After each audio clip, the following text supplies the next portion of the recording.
In the Carolina kitchen today, seared scallops take the stage in a delicious entree, and just wait till you see how tasty the stage is, too. Welcome into the Carolina kitchen. Chef Ralph Ruocco with Travinia is here with us. We are glad to have you. Thanks for having me back. We're having a very important discussion on scallops because these look amazing. Yeah, we've got some really large scallops, what we call as a U12 scallop, meaning 12 of those scallops would equal 1 pound. So these are very large.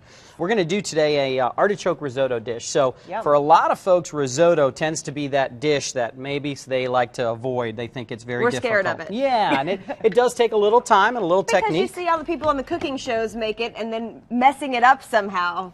It can be a little tricky, and it's not like it is a rice. I mean, arborio rice is what we're using, but the key here is just to go slow. I'm going to add just a little garlic in there, and get a little flavor going here. And I'm going to add my rice, and you're going to see how this rice starts to cook, and you'll see the outer shell of it become a little bit translucent. What you have to watch here is your saute pan and how much liquid is in there. As you can see how fast that rice soaked up all of that butter, okay? So I'm just going to add just a small amount back in. I don't want this to brown. I'm not looking to saute or burn the rice. I'm just trying to let it cook just a little bit. And while that's going, I'm going to take some of these beautiful scallops, season with a little salt and pepper, and we're going to sear them off, all right? Again, a hot saute pan. Okay. All right. And now I'm going to drop those down into the pan, and you'll see how quickly they sear up. Okay.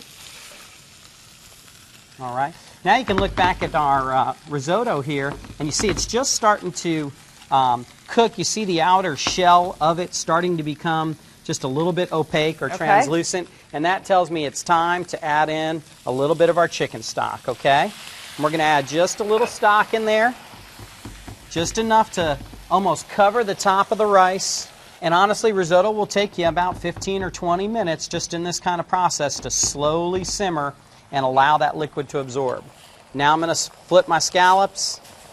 Again, we've got that nice sear on there. All right, so we've let our risotto cook for 20 minutes. Now we've got it all done here. What else did you add to it? I just added some pureed artichokes and some fresh pesto. Okay. Okay, added it in there. And the trick to any great risotto is going to be some butter at the end and, of course, some Parmesan cheese. It looks fantastic. Let's get you guys the recipe at home. Go to our website, WLOS.com. Click on the Carolina Kitchen link. That is the fastest way. Or you can send a self-addressed stamped envelope to 110 Technology Drive, Asheville, 28803. And don't forget to check us out on Pinterest. Absolutely gorgeous there. Thanks so much for coming in. I appreciate it. And that's what's cooking in the Carolina Kitchen.